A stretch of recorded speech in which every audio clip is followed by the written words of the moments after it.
Shubhna kitchen with village ফুডের পক্ষ থেকে সবাইকে স্বাগত জানিয়ে আবারও হাজির হয়ে গেলাম নতুন একটা রেসিপি নিয়ে।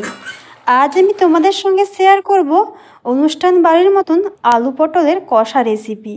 তোমরা হয়তো এই রেসিপিটা অনেকেই জানো, আবার যারা নতুন জানো না তারা এই রেসিপিটা দেখে শিখে নিতে পারো। তো পুরো ভিডিওটাই দেখতে থাকো আর ভিডিওটি বেশি বেশি করে শেয়ার করো। আলু পটলের কষা বানানোর জন্য নিয়েছি এখানে 500 গ্রাম পটল। পটলগুলোকে এইভাবে আমি খোসা ছাড়িয়ে নিয়েছি আর এইভাবে আমি কেটে নিয়েছি মাঝামাঝি করে। আর এইদিকে দুটো মিডিয়াম সাইজের আলুকে ডুমো ডুমো করে কেটে নিয়েছি। এইবার আমি এই আলু আর পটলের মধ্যে দিয়ে দিচ্ছি পরিমাণ মতন নুন।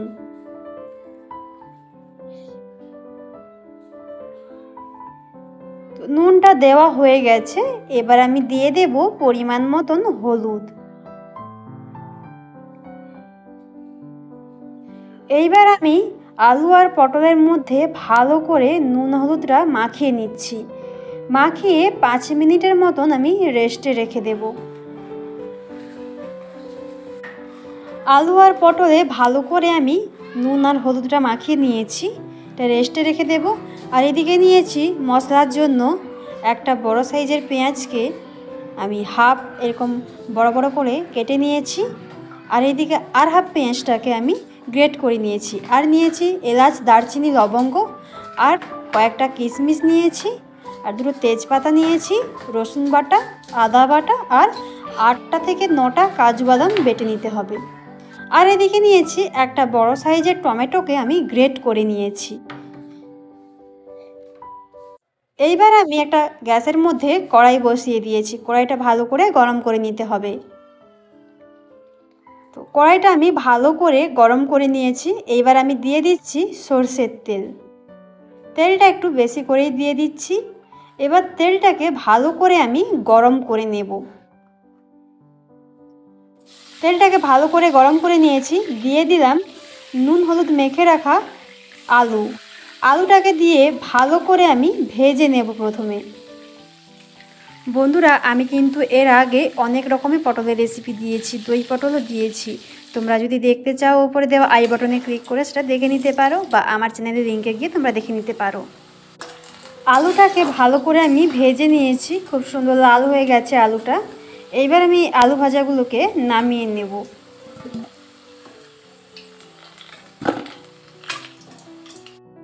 আলু ভাজাগুলোকে নামিয়ে নিয়েছি। এবার ওই তেলের মধ্যে আমি দিয়ে দেব নুন হলুদ মেখে রাখা পটলটাকে দিয়ে আমি আবারও পটলগুলোকে ভালো করে ভেজে নেব।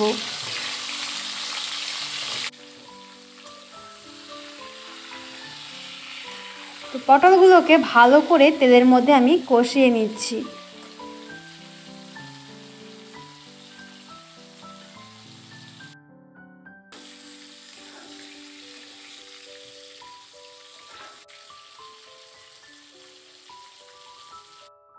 পটলগুলোকে খুব সুন্দর লাল করে আমি ভেজে নিয়েছি। এবার এই পটল ভাজাগুলোকে আমি নামিয়ে নেব।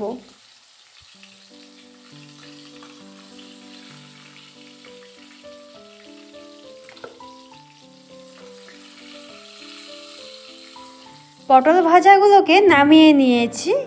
এবার যে কড়াই তেলটা বেঁচেছে ওই তেলের মধ্যে দিয়ে দিচ্ছি ফোড়ন হিসেবে দুটো তেজপাতা, দারচিনি, এলাচ, লবঙ্গ। আমি এলাচগুলোর মুখটা ফাটিয়ে নিয়েছি। আর দিয়ে দেব হাফ চামচ গোটা জিরে। এবার এই ফোড়নগুলোকে ভালো করে আমি ভেজে নিচ্ছি। এই ফোড়নগুলোর খুব সুন্দর একটা সুগন্ধ বেরিয়ে গেছে, তার মানে আমার ফোড়নগুলো ভাজা হয়ে গেছে। এবার আমি তেলের মধ্যে দিয়ে দিচ্ছি কুচনো পেঁয়াজ। আমি প্রথমে কুচনো পেঁয়াজটা দিয়ে দিলাম। এবার এই পেঁয়াজটাকে ভালো করে ভেজে নেব। যতক্ষণ না পেঁয়াজটা লাল কালারের আসছে ততক্ষণ আমি পেঁয়াজটাকে ভাজতে থাকবো।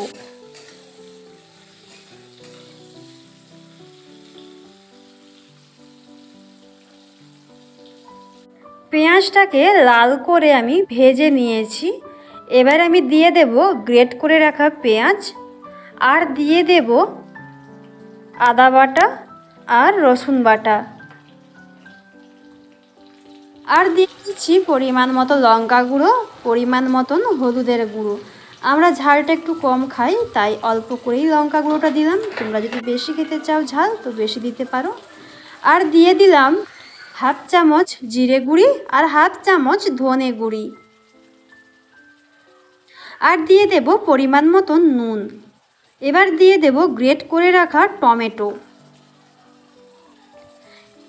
অবশ্যই এই গুঁড়ো মশলাগুলো দেওয়ার সময় গ্যাসের ভলিউমটা কিন্তু কম রাখতে হবে। এবার আমি এই সমস্ত উপকরণগুলোকে ভালো করে কষিয়ে নেব।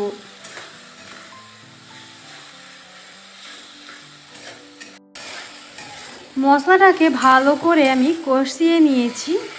তো মশলাটা কিন্তু অবশ্যই ভালো করেই কষাতে হবে, যতক্ষণ এই মশলার কাঁচা গন্ধটা যায় ততক্ষণ কিন্তু মশলাগুলোকে কষিয়ে নিতে হবে। এদিকে কিন্তু মশলাটা কিন্তু খুব সুন্দরভাবে আমি কষিয়ে নিয়েছি। এবার আমি দিয়ে দিচ্ছি কিশমিশ, আর দিয়ে দেব বেটে রাখা কাজু। কাজু আর কিশমিশটাকে দিয়ে আবারও ভালো করে আমি কষিয়ে নেব। কাজু বাটাটা দেওয়ার সময় গ্যাসের ভলিউমটা কিন্তু অবশ্যই কমিয়ে রাখতে হবে। তো আবার আমি ভালো করে কষিয়ে নিচ্ছি। মশলাটা খুব সুন্দর কষানো হয়েছে আর গ্রেভিটাও অসাধারণ হয়েছে দেখতে। এবার আমি দিয়ে দিচ্ছি ভেজে রাখা আলু আর পটল। আলু আর পটলটাকে দিয়ে আবারও ভালো করে আমি কষিয়ে নেব। প্রায় 7 থেকে 8 মিনিট আমি ভালো করে আলু আর পটলটাকে কষিয়ে নেব।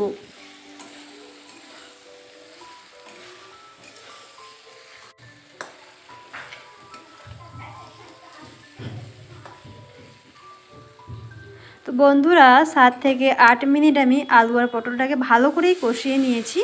এবারে দিয়ে দিচ্ছি পরিমাণ মতন জল।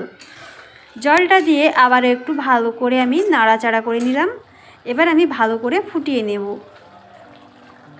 তো বন্ধুরা আমি আজকে যেভাবে আলু পটলের রেসিপিটা বানালাম, তোমরা যদি একইভাবে বাড়িতে বানিয়ে দেখো, খেতে কিন্তু অসাধারণ হয়, একদম অনুষ্ঠান বাড়ির মতন স্বাদ হয়। তো আমি কিন্তু এর আগেও অনেক আলু পটলের রেসিপি দিয়েছি, তোমরা যদি দেখতে চাও ওপর দেওয়া আই বাটনে ক্লিক করে দেখে নিতে পারো। তো আমার কিন্তু অনুষ্ঠান বাড়ির মতন আলু পটলের রেসিপিটা একদম রেডি হয়ে গেছে। তোমাদের দেখাচ্ছি, খুব সুন্দর গ্রেভিটাও হয়েছে। এবার আমি নামিয়ে নেব। তো বন্ধুরা আজকের রেসিপিটা কেমন লাগলো অবশ্যই কমেন্ট বক্সে জানাবে। যদি ভালো লেগে থাকে লাইক করো আর চ্যানেলটাকে সাবস্ক্রাইব করে দিও, আর পাশে থাকা বেল আইকনটি ক্লিক করো যাতে আমার দেওয়া ভিডিওগুলো সবার আগে তোমাদের কাছে পৌঁছে যায়। তো আজকের ভিডিওটি এইখান পর্যন্তই, দেখা হচ্ছে অন্য কোনো পরবর্তী ভিডিওতে। টাটা।